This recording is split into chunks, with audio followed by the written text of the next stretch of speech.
धन्य धन्य सतगुरु सुखदा, महिमा कही न जाय।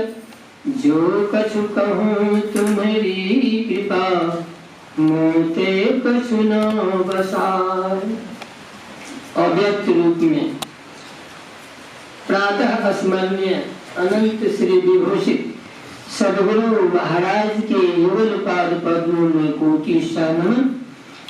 व्यक्त रूप में मंच पर मंचासीन पूज्य बाबा एवं अन्य साधु समाज, सत्संग प्रेमी माताओं एवं बहनों, अभी श्री रामचरितमानस सार सटीक प्रथम सोपान बालकांड से पाठ किया गया, जिसमें विषय बनता है संत की महिमा और सत्संग की महिमा। सत्संग की बहुत बड़ी महिमा है। इनके बारे में सत्संग की महिमा की बखान स्वयं प्रभु परमपिता परमेश्वर ने गाया है और कहा है कि यह वर्णन से परे संत की बहुत बड़ी महिमा है। इसलिए कहा गया है साधुनां दर्शनं पुण्यम तीर्थभूता ही साधु, कालेन फलति तीर्थम सद्य साधु समागम।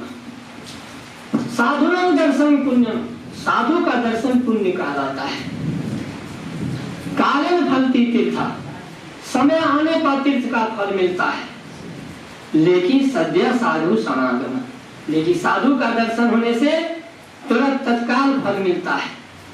क्योंकि कहा गया है बिनु सत्संग विवेक न होई, राम कृपा बिनु सुलभ न सोई। बिना सत्संग का विवेक नहीं होता है। सत्संग में आने से क्या होता है, हम लोगों को जानकारी मिलती है कैसे बोला जाए, समाज में किसके साथ कैसा रहा, किस तरह से रहा जाए, अपने गुरुजनों के साथ कैसा व्यवहार करना चाहिए, अपने उम्र वालों के साथ कैसा व्यवहार करना चाहिए, सबके साथ किस तरह का व्यवहार रखना चाहिए, यह सत्संग में बताया जाता है। इसलिए कवि साहब लिखे हैं वाणी ऐसी बोलिए मन का आपा खोय, औरन को शीतल करे आपहु शीतल हो। सबसे पहले तो हम लोगों को वाणी सीखना चाहिए, किस तरह से बोलना चाहिए। वाणी मधुर हो, कर्कश कभी नहीं होना चाहिए। कहा गया सत्यम ब्रियात प्रियम ब्रियात नो ब्रियात सत्यम अप्रियम। सत्य बोलना चाहिए, उसके साथ साथ प्रिय भी बोलना चाहिए। ये नहीं कि सत्य है लेकिन सुनने में अप्रिय है तो उस बात को गौण रखना चाहिए, उसको नहीं बोलना चाहिए। सत्य है लेकिन सुनने में भद्दा है, उसको कभी नहीं बोलना चाहिए।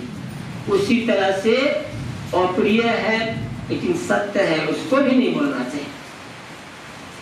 तुलसी मीठे वचन से सुख उपजत चहुओर, वशीकरण एक मंत्र है तज दे वचन कठोर। सभी संतों ने वाणी पर सबसे पहले यही बताया है कि वाणी का सुधार होना चाहिए। किसी के साथ हठात कर्कश ध्वनि नहीं। वह क्या हो जाता है, किसी के साथ हठात बोलते हैं, मनसा वाचा कर्मणा अगर हठात बोलते हैं, किसी के बारे में अहित सोचते हैं तो वह अहिंसा हिंसा कहलाता है। और रामायण में कहा गया है परम धर्म श्रुति विदित अहिंसा, अपर निंदा सम अघन गरीसा। अहिंसा के समान दूसरा कोई धर्म नहीं। सत्य और अहिंसा, गांधी जी, महात्मा गांधी जी, सत्य और अहिंसा मात्र दो हथियार। इसी दो हथियार के बल पर वे देश को आजाद करें। इसलिए बहुत बड़ी महिमा है।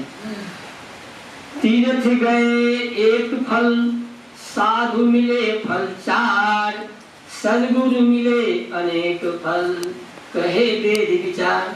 तीर्थ जाने से एक फल की प्राप्ति होती है। क्या होता है, हम लोग स्नान करते हैं, उसमें मन तन शुद्ध होता है लेकिन मन नहीं शुद्ध होता है। साधु मिलते हैं तो बहुत फल मिलते हैं, 4 फल मिल जाते हैं। और सद्गुरु जब मिल जाते हैं तो अनेक फल मिलते हैं, बहुत अनगिनत, उसका कोई गिनती नहीं। भगवान स्वयं साधु के बारे में वर्णन किए हैं। नारद साधु सो अंतर नाही, जो कोई साधु सो अंतर राखे, सो नर नर के जाई। नारद बाबा को समझाते हैं भगवान, नारद जी हमको सबसे प्रिय इस संसार में न देवी है, न देवता है, न ब्रह्मा है, न विष्णु है, हमको सबसे प्रिय संत है। क्योंकि मेरा गुणगान संत ही करता है, संत करते हैं मेरा गुणगान, तब लोग हमको पहचानते हैं, नहीं तो कोई हमको नहीं पहचानेगा। इसलिए कह नारद साधु सो अंतर नाही, जो कोई साधु सो अंतर राखे, सो नर नर के जाही। जागे साध तो मैं हूँ जागूं, सोगे साध तो सोऊं। जो कोई मेरे साध दुखावे, जड़ा मूल से खोऊं। नारद साधु सो अंतर नाई। साधु जगते हैं तो मैं भी जग करके उनका पहरा करता हूँ, सोते हैं तो हम भी सो जाते हैं। और जो कोई साधु के हृदय को दुखाता है उसको हम जड़ से नाश कर देते हैं, जड़ से नाश कर देते हैं। जहाँ साधु मेरो जस गावे, तहाँ करो मैं वासा। साधु चले आगे उठ धाम, मोही साध की आशा। जहाँ पर साधु सज्जन संत लोग मेरी गुणगान करते हैं, वहीं पर मैं रहता हूँ। नारद बाबा एक बार क्या बोले, पूछे भगवान से, प्रभु आप कहाँ रहते हैं? क्या कहते हैं प्रभु? ना हम बसामी वैकुंठे, ना हम योगी ना हृदय वाचा, मद भक्ता यत्र गायन्ति, तिष्ठामि तत्र नारद। देखिए नारद, ना हम बसामी वैकुंठे, लोग कहते हैं वैकुंठवासी हमको, लेकिन हम वैकुंठ में नहीं रहते हैं। ना हम बसामी वैकुंठे, ना हम जोगी ना हृदय, न जोगियों के हृदय में। कहाँ? जहाँ पे मेरी गुणगान करते हैं, जहाँ पर सत्संग होता है, संत रहते हैं, वहीं पर मैं रहता हूँ। जहाँ साध मेरे जस गावे, तहाँ करूँ मैं वासा। साध चले आगे उठ धाम, मोही साध की आशा। साधु महात्मा जब उठ करके चल देते हैं तो मैं भी उनके पीछे चल देता हूँ। माया मेरी अर्ध शरीरी, ओ भक्तन की दासी। 68 तीरथ साध के चरणन, कोटि गया ओ काशी। माया मेरी अर्ध शरीर है। जैसे अर्धांगिनी नारी जो होती है, स्त्री, वह पुरुष का आधा उनका मालिक होता है। इसलिए भगवान कहते हैं माया मेरी अर्ध शरीर। माया मेरी अर्धांगिनी है, आधा शरीर का मालिक है, लेकिन माया मेरी अर्ध शरीरी, ओ भक्तन की दासी। लेकिन भक्त को कुछ नहीं करता, मेरी माया भक्त को कुछ नहीं करता है, लेकिन जो भक्त नहीं है उसको नचाता है। माया मेरी अर्ध शरीरी, ओ भक्तन की दासी। 68 तीरथ साध के चरणन, कोटि गया ओ काशी। 68 तीरथ साधु के चरण में होता है, और कोटि गया काशी। उसमें क्या होता है? वो देखने के लिए है, जीवन में एक बार देखना चाहिए कि यहाँ पर संत का अवतार हुआ है, भगवान का अवतार हुआ है, देखने के लिए है। लेकिन संत के चरण में जो ज्ञान मिलता है वह कहीं नहीं मिलता है। अंतर ध्यान नाम निज केरा, जिन भजिया तिन पाई। के हे कबीर संत की महिमा, हरि अपने मुख गाई। भगवान कहते हैं संत की क्या महिमा है, नारद बाबा से समझाते हैं। प्रभु अपने मुखारबिंद से संत की प्रशंसा करते हैं। इसलिए कहा गया प्रथम भक्ति संतन कर संगा। अगर सत्संग संत के शरण में भक्ति करना है तो सबसे पहले संत के दरबार में आइए। भगवान के हैं सातम सम मोहि मैं जग देखा, मोते संत अधिक कर देखा। सातवीं भक्ति कहती है संसार को मेरा रूप जानो, समता का भाव रखो, सब में मैं हूँ और सम से बढ़ करके मुझे मेरा इस संसार में कोई नहीं। अब मैं अपनी वाणी को विराम देने जा रहा हूँ। श्री सद्गुरु महाराज की जय। श्री सद्गुरु महाराज की मंगल मूर्ति सद्गुरु मिलन सर्वाधार, मंगल है मंगल करना दिनों बारंबार। धन धन सतगुरु सुखदाय महिमा क्यों जाए, जो कुछ कहो तुम्हारी कृपा मुझे कृष्ण बसाए। परम पूज्य राज्य के चरण बारंबार नमन। मंच पर विराजमान हमारे सुनने बाबा और दिलराम जी महाराज और बाबा और हमारे प्रोफेसर डॉक्टर बाबू सतरमन बाबू और जब तक से आए हुए स्वतंत्र महाभाव था माता इंद्रतन के बहनों सभी को मेरा प्रणाम। अभी हम लोग राम के मानस शास्त्रीय प्रथम सोपान से सेवन कर रहे थे सत्संग की महिमा। ये हमारे वशिष्ठ मन में आया कि मैं विश्वामित्र के आश्रम में चल करके देखना चाहिए किस तरह विधि व्यवस्था है, जाना चाहिए। तो वशिष्ठ मुनि गए विश्वामित्र के आश्रम, रहने लगे। जब तक रहने लगा रहा तब तक उनको रहने सहने खाने पीने कोई तरह के दिक्कत नहीं होने दी। कुछ दिनों तक रहा वशिष्ठ मुनि। जब वे आने लगे उनको 1000 वर्ष तपस्या का फल दिया था विदाई रूप में। तो वशिष्ठ मुनि अपने आश्रम में आते हैं। फिर विश्वामित्र उनको जिज्ञासा हो कि हमको विचार करके देखना चाहिए वशिष्ठ मुनि का आश्रम किस तरह की व्यवस्था है। जब वो आए विश्वामित्र वो ही रहा कुछ दिनों तक। जब वो आने लगे उनको दिया विदायक रूप में आधार पर सत्संग का महिमा वशिष्ठ मुनि ने जब दिया तो उनको मन खिन्न हो जाते हैं मन कि हमारे यहाँ जो रहे मन इनको मैंने दिया 1000 वर्ष तपस्या के फल, हम जब इनके वहाँ आए तो इन्होंने दिया आधा पर सत्संग का महिमा कि कहाँ 1000 वर्ष कहाँ आधा पर ये कहाँ का न्याय। तो वशिष्ठ मुनि पूछते हैं कि मन मुनि आप बोलते हैं क्या? मैं पूछे चुप है। मन के भाव हमें जान के वशिष्ठ मुनि क्योंकि संत थे। तो वशिष्ठ मुनि ने कहा देखो जी दोनों मिलकर के हम चले जाए ब्रह्मा जी के पास, वो सही न्याय करेगा। तो दोनों मिलकर गए ब्रह्मा जी के पास। जब गए दोनों कहा हम दोनों का न्याय किया जाए।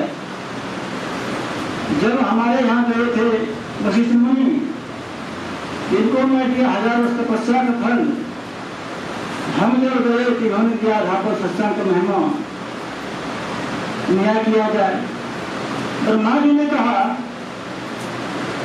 मैं तो सृष्टि करता हूँ, मुझे फुर्सत कहाँ है, अवकाश कहाँ है जो आपका हम सही न्याय करूँ। तो आप चले जाइए विष्णु भगवान के पास, वो आपका सही न्याय करेगा। तो दोनों मिलकर के आए विष्णु भगवान के पास। भगवान विष्णु से कहा कि न्याय किया जाए हम दोनों का। जब हमारे यहाँ गए वशिष्ठ मुनि इनके में 1000 वर्ष तपस्या का फल दिया था भेज में, और हम जो गए उनके यहाँ इन्होंने आधा फल सत्संग का महिमा दिया। कहाँ 1000 वर्ष, कहाँ आधा फल। विष्णु भगवान कहते हैं मैं तो पालन करता हूँ, मुझे अवकाश कहाँ है। से आपके जो है सही सही न्याय भगवान शंकर करेगा, क्योंकि वो जब तक सत्संग सब कुछ करते हैं वो सही न्याय करेगा। तो दोनों मिलकर के चले गए शंकर भगवान के पास। शंकर भगवान दूर से ही देखते हैं कि वशिष्ठ मुनि तो ये संत है और विश्वामित्र तो तपस्वी है, तभी तो ये हंगार होते हैं। यदि शराब होते तो मैं इधर का रहूंगा ना उधर का रहूंगा। तो दोनों निकट पहुंचे, दोनों अपने अपने बात रखे। कामया किया जाए प्रभु, जब हमारे यहाँ जब गए थे वशिष्ठ मुनि जिनको मैं 1000 वर्ष तपस्या को फल दिया, हम तो गए थे इन्होंने आधा पर सत्संग का महिमा दिया। भगवान शंकर ने कहा यदि इनको जब हम कहते हैं यदि शराब दे दे तो ना इधर का रहूँ ना उधर का रहूँ, इसलिए उन्होंने टाल दिया। कहा देखिए जब से मंथन समुद्र मंथन हुआ था उस समय जो विष पान किए थे उस समय से हमारा मस्तिष्क काम नहीं करता है, तो आप चले शेषनाग जी महाराज के पास, वो सही सही न्याय करेगा। तो दोनों मिलकर चले गए शेषनाग जी के पास। दोनों ने मैंने किया, अपने अपने बाणी रखे। कहा कि न्याय किया जाए। कहा कि मैं जब गया इनके यहाँ गया था, हमने दिया 1000 वर्ष तपस्या का फल। इनके जब यहाँ गए इन्होंने मुझे वहां पर सत्संग का महिमा दिया, तो न्याय किया जाए। तो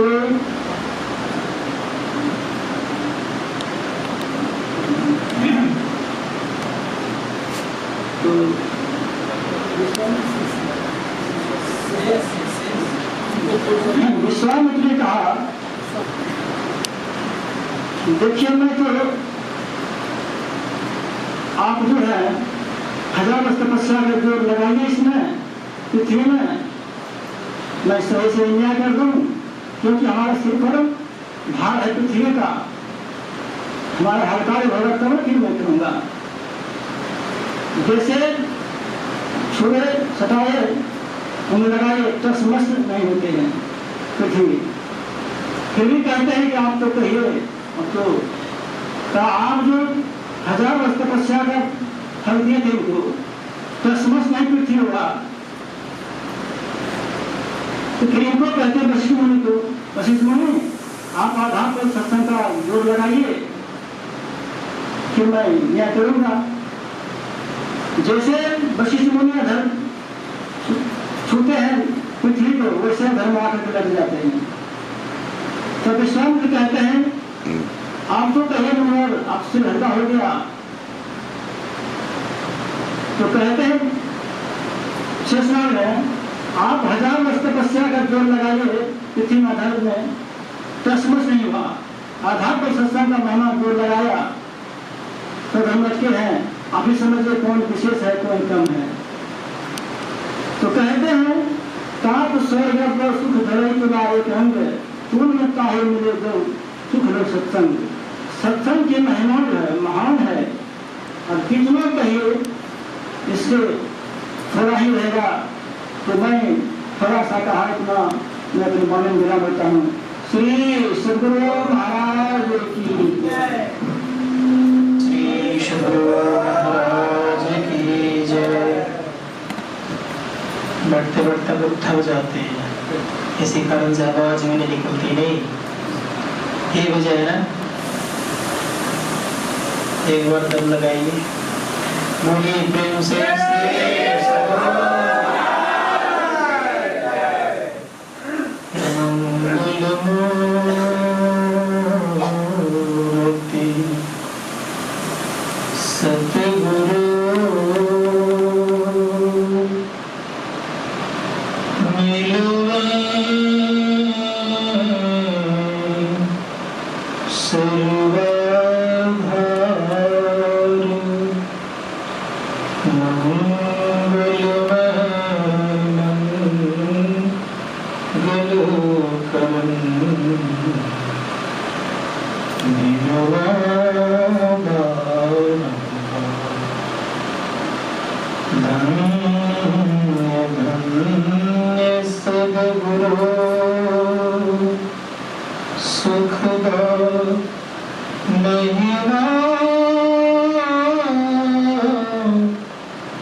बोलिए प्रेम से श्री परम पूज्य गुरुदेव के पावन से चरणों में कोटि शरण। मंचस्थ पूज्य बाबागण, आदरणीय परमानंदाओ, सम्माननीय प्रोफेसर विजय कुमार, परम आदरणीय साधक वृंद, संवेद समादरणीय सज्जन वृंद, आदरणीय माता तथा भक्तिमती माँ, हम आपको पक्षधर्म साधना शिविर के दूसरे दिन में द्वितीय पाली के सत्संग में हम लोग उपस्थित हैं। पाठ के अनुसार पता चला है कि आज का प्रतिपाद्य विषय सत्संग के संबंध में है। सत्संग के संबंध में आज से नहीं,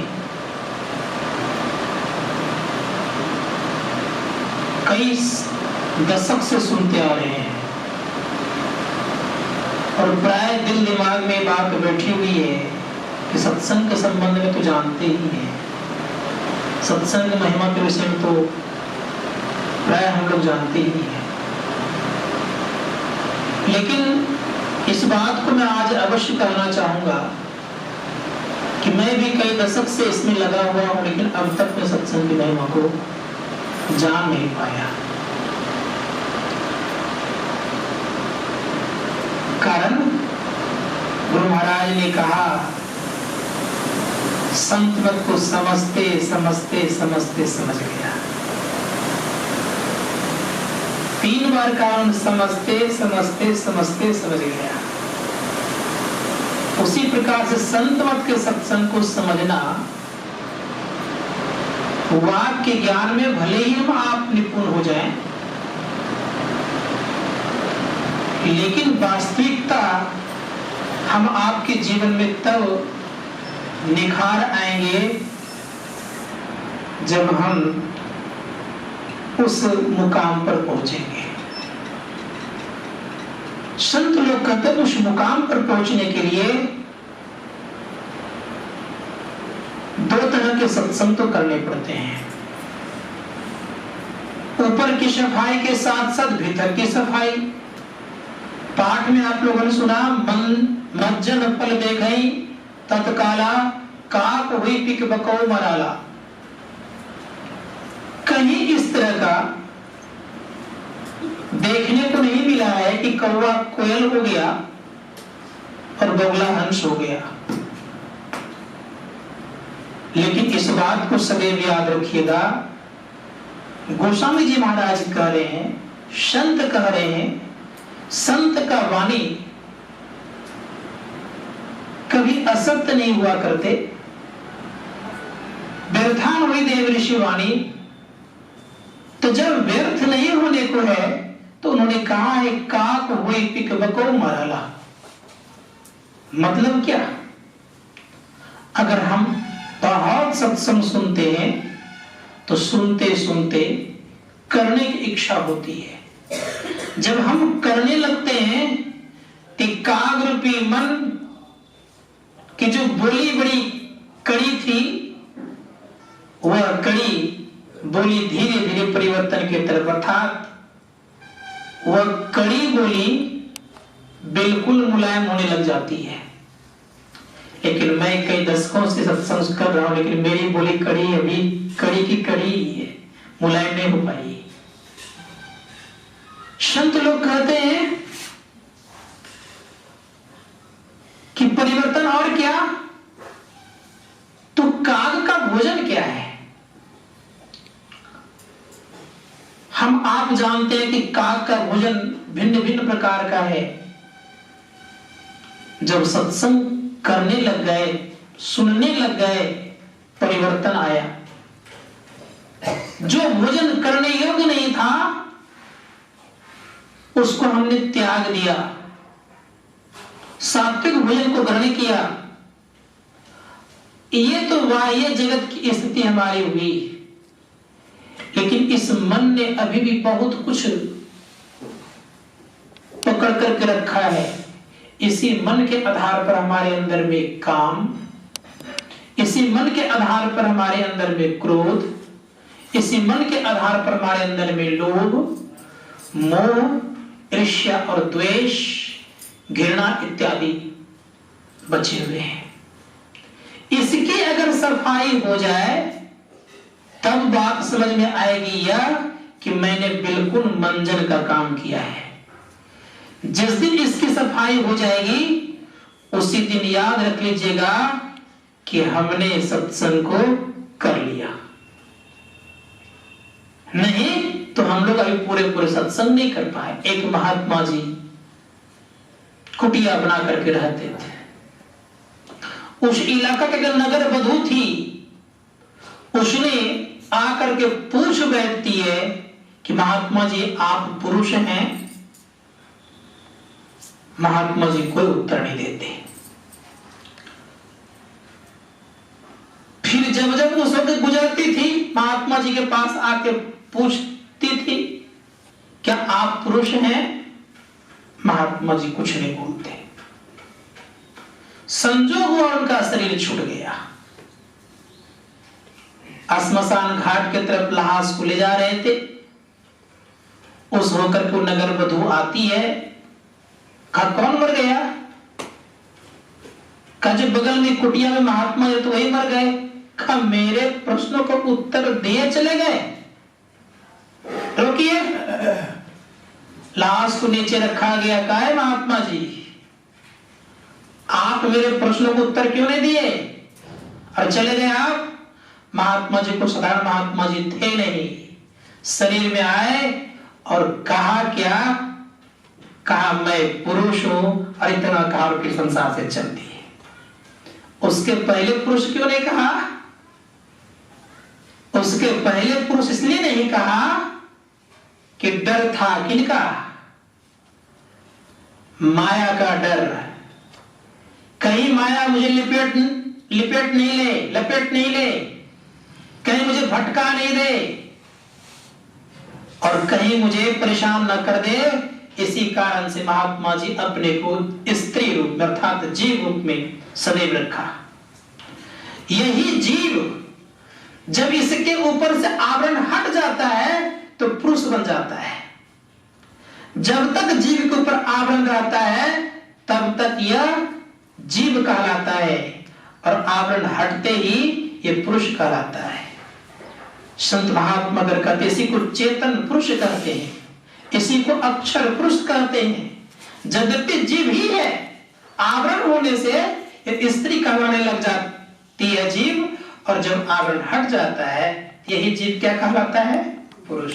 तो महात्मा जी ने क्या कहा कि अब मैं पुरुष हूं। क्यों उसके पहले नहीं कहा कि आवरण होगा। इसी कारण से उन्होंने क्या कहा, कोई उत्तर नहीं दिया, कुछ नहीं बोले। आवरण हट गए तब वो क्या कहते कि मैं अब पुरुष हूं। संत महात्मा अगर कहते हैं और आवरण हटते ही पुरुष का भी आवरण हट जाए तो आप क्या हो जाएंगे। जैसे पुरुष का भी आवरण हट जाए तो आप पुरुषोत्तम हो जाएंगे। संत महात्मा अगर कहते क्षर पुरुष में रहेंगे तो स्थिति हमारी यह है कि उस पर आवरण है। संतों का आवरण होते ही हम जीव का लाने लग जाते हैं। जीव का स्वभाव है न वो माया को जानते, जीव माया को नहीं जानते, न अपने आप को जानते, न ही परमात्मा को जानते। इन तीनों को नहीं जानते कौन? जीव। इसी कारण से सदैव याद रखिएगा कि हम लोग को दुख होते रहता है।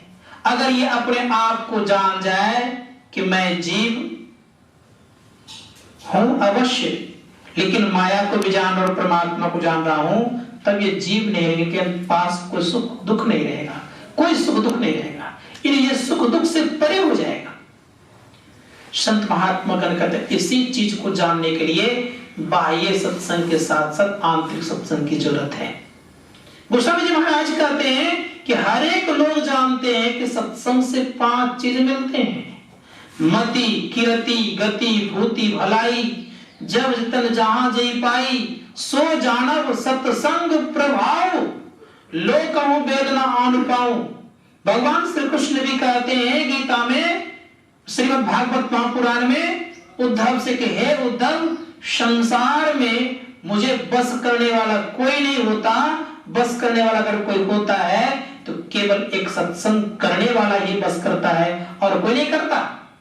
स्पष्ट खोल करके कहा है भागवत महापुराण में, उन्होंने कहा ना माम रोदति योगो ना सांख्यम धर्म एव च स्वाध्याय तपस्या त्यागो निष्ठा दक्षिणा व्रतानि यज्ञच्छन्दांसि तीर्थानि नियमायमा यथा वरुंत सत्संग संगोपोपि माम। काहे उद्धव, मैं योग करने वालों के वश में नहीं होता, नाना प्रकार के सदग्रंथों को पढ़ने वालों के वश में नहीं होता, धर्म के ध्वजा फहराने वालों के वश में नहीं होता, नाना प्रकार के यज्ञ करने वालों के वश में नहीं होता, तीर्थों में भ्रमण करने वालों के वश में नहीं होता, और कह दिए कि बहुत सारे सदग्रंथों को लिखने वाले के वश में मैं नहीं होता।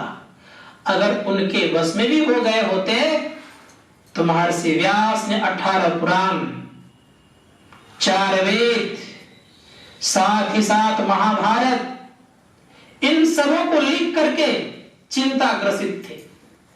नारद जी आकर के देखते हैं, पूछते हैं कि व्यास बड़े चिंतित हो, क्या बात है, क्या तुम्हें सुकून और चैन अब तक नहीं मिली?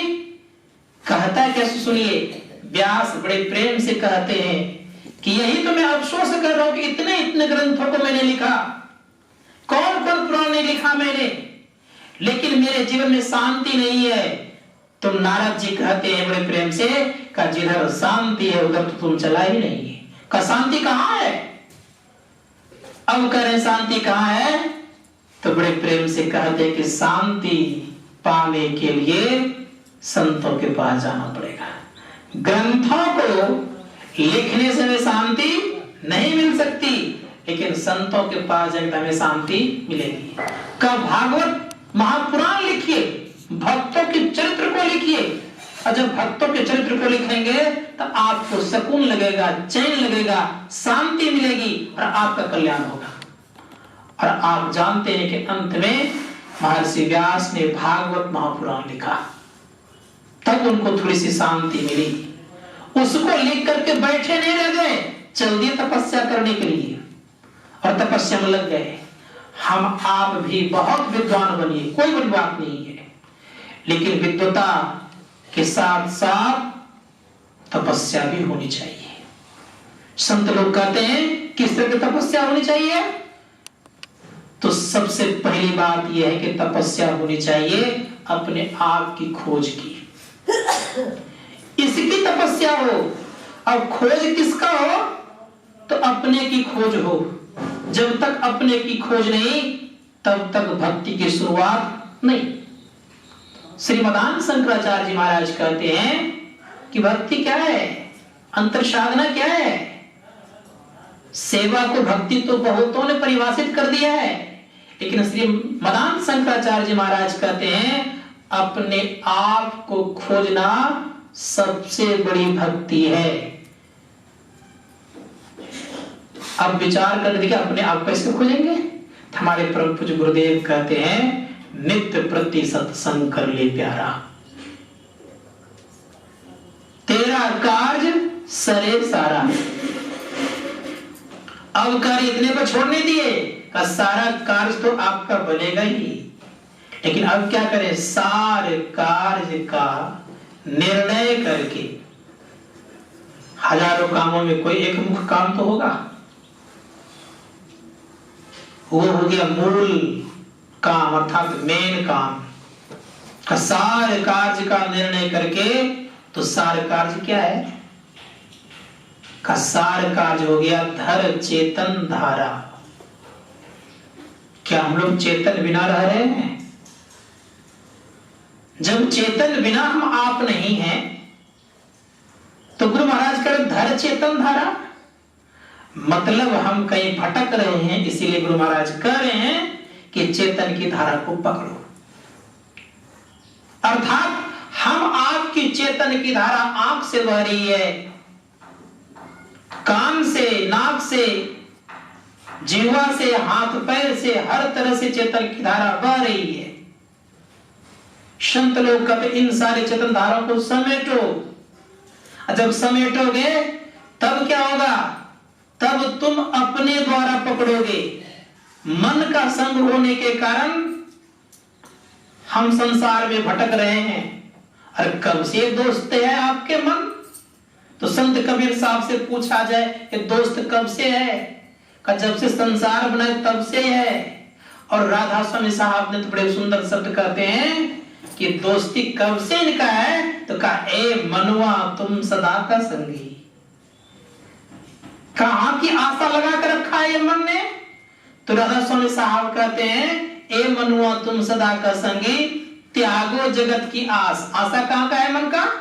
संसार का है, जगत का है। कह क्या रहे? त्यागो जगत की आस। जब तक जगत की आस रहेगा हम आपके अंदर में, तब भीतर का अंश मिलना मुश्किल है। इसलिए जगत की आस को त्याग करके प्रभु की आस में अगर लग जाएंगे तो निश्चित है कि हम आपके जीवन में उनके अंश रूप में, जिसको हम अनु से अनुरूप कहते हैं, वो दिखाई पड़ेगा। और जब वो दिखाई पड़ेगा तो रास्ता मिलेगा, और जब रास्ता मिलेगा उस रास्ते पे चलेंगे तब ये मन का संग एक न एक दिन छूटेगा। जब तक मन का संग नहीं छूटेगा तब तक हम आप याद रख लीजिएगा कि संसार में ही भटकते रहेंगे। ग्रंथों को याद कर लेने से हमारे संसार के आस नहीं छूट सकते। हमें बहुत जानने वाले हो जाएं, फिर भी संसार का आस नहीं छूट सकते। जब भी हमारा आस छूटेगा तो अंदर में प्रवेश करने से। इसलिए आंतरिक सत्संग की बड़ी जरूरत है। बहुत सत्संग होता है, बहुत ध्यान होता है। ध्यानाभ्यास को जगह हटाकर ध्यान साधना शिविर लगाते हैं लोग। लेकिन मैं जब जब भी लिखता हूं बोर्ड पर, आज भी लिखाता हूं, ध्यानाभ्यास ही लिखाता हूं। अभ्यास करने आए हैं, मैं पूछना चाहूंगा अभ्यास करके ध्यान कर रहे हैं, क्या उत्तर देंगे आप? अगर ध्यान कर लिए होते तब तो यहां आने की आवश्यकता ही नहीं होती। ध्यान कहां? अभ्यास। अभ्यास किसको कहते? बचपन में हम आप लोगों ने अक्षरों का अभ्यास किए होंगे। प्रथम बार जब स्कूल गए होंगे तो हिंदी में वो अक्षर का अभ्यास करने दिया होगा। स्लेट होगा मोटा सा, उस पर घुमाते होंगे। अगर उस पर नहीं घुमा के किसी और पर घुमाएंगे तो क्या आप मुझे बता सकते हैं कि वो अभ्यास ओ का हुआ?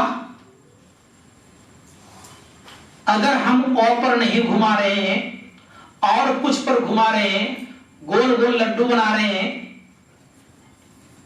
तो क्या वो ओ का अभ्यास हम लोगों ने किया? कोई उत्तर नहीं देंगे। वो ओ का अभ्यास तो नहीं हुआ। उसी प्रकार से हम आपको अभ्यास करने के क्या क्या दिया गया है? मानस जप, मानस ध्यान, और तीसरा अभ्यास क्या दिया करने का? दृष्टि योग। कोई कोई नारायण का अभ्यास करते होंगे। अब मैं पूछना यह चाह रहा हूं कि जब हम मानव जब शुरू करते हैं तो क्या मन वहीं पर रहता है कि और जगह कुछ सोचता है और कहीं भागता है? अगर और जगह कहीं भाग रहा है तो आपसे मैं पूछूंगा यह, क्या वो मानव जप का अभ्यास कर रहे हैं आप? उत्तर क्या देंगे आप? उत्तर आप कहेगा कि नहीं। इसलिए नहीं आएगा कि आपका मन भाग गया। अभ्यास क्यों करने के लिए दिया गया था? मानस जप करने का, गुरु मंत्र का जप करने का। और जप करते करते मन भाग गया तो अब आप ही बताएंगे कि आपने जो अभ्यास किया कितनों देर अभ्यास किया। एक अक्षर को लिखने में एक विद्यार्थी को कई घंटे लग जाते हैं उसको ठीक से बनाने में, और सुंदर अक्षर को लिखने में कई वर्ष लग जाते हैं, तब उनके सुंदर अक्षर होते हैं। आज भी मेरी हैंडराइटिंग ठीक नहीं बनती है क्योंकि मैंने उस तरह से हैंडराइटिंग लिखना पसंद कभी किया नहीं। वजह कि अगर ठीक ठीक अभ्यास किया होता तो सुंदर अक्षर होता। महर्षि सही परमान जी महाराज का अक्षर कंप्यूटर के तरह होता था, लगता था इतना सुंदर कि मोती लिखे हुए हैं। उन्होंने बहुत सुंदर अभ्यास किया था। उसी प्रकार से हम आप भी अगर मानस जप का ठीक ठीक अभ्यास कर लेंगे तो मैं निश्चित आज कहता हूं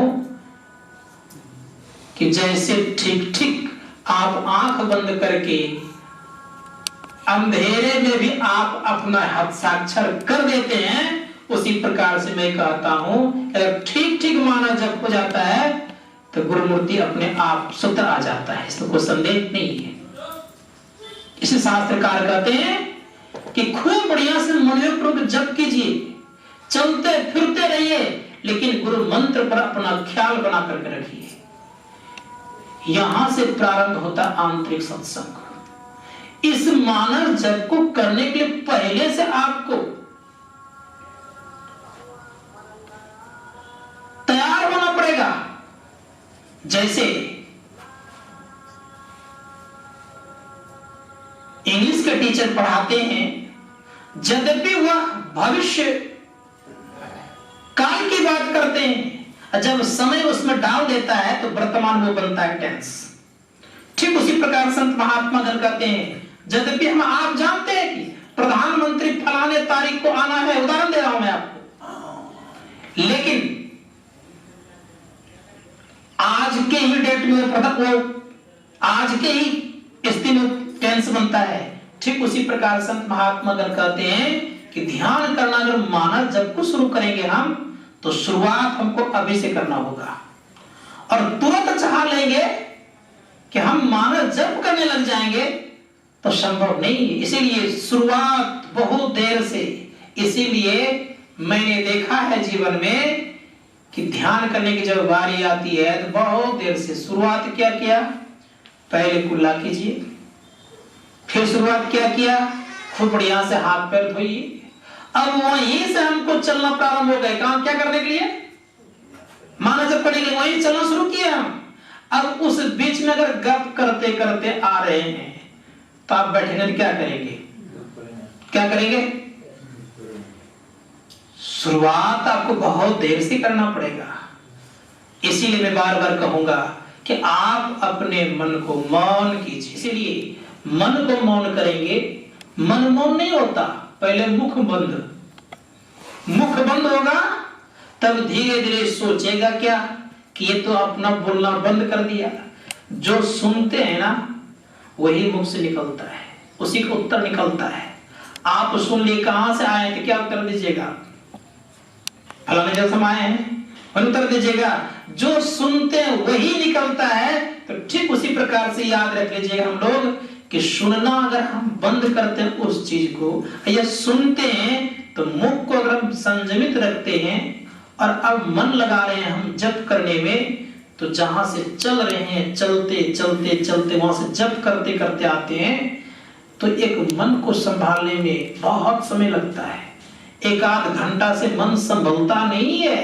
अगर थोड़ा सा संभल भी गया एक आध घंटे में तो याद रख लीजिएगा कि फिर कब भाग जाएगा ठिकाना नहीं है। इसीलिए बहुत देर की बड़ी आवश्यकता है। संत लोग कहते बहुत देर तक जब तक नहीं बैठेंगे तब तक हम सही सही मानव भी नहीं बन पाएंगे। इसीलिए राधा स्वामी साहब कहते हैं बड़े प्रेम से कि मन को संभालिए।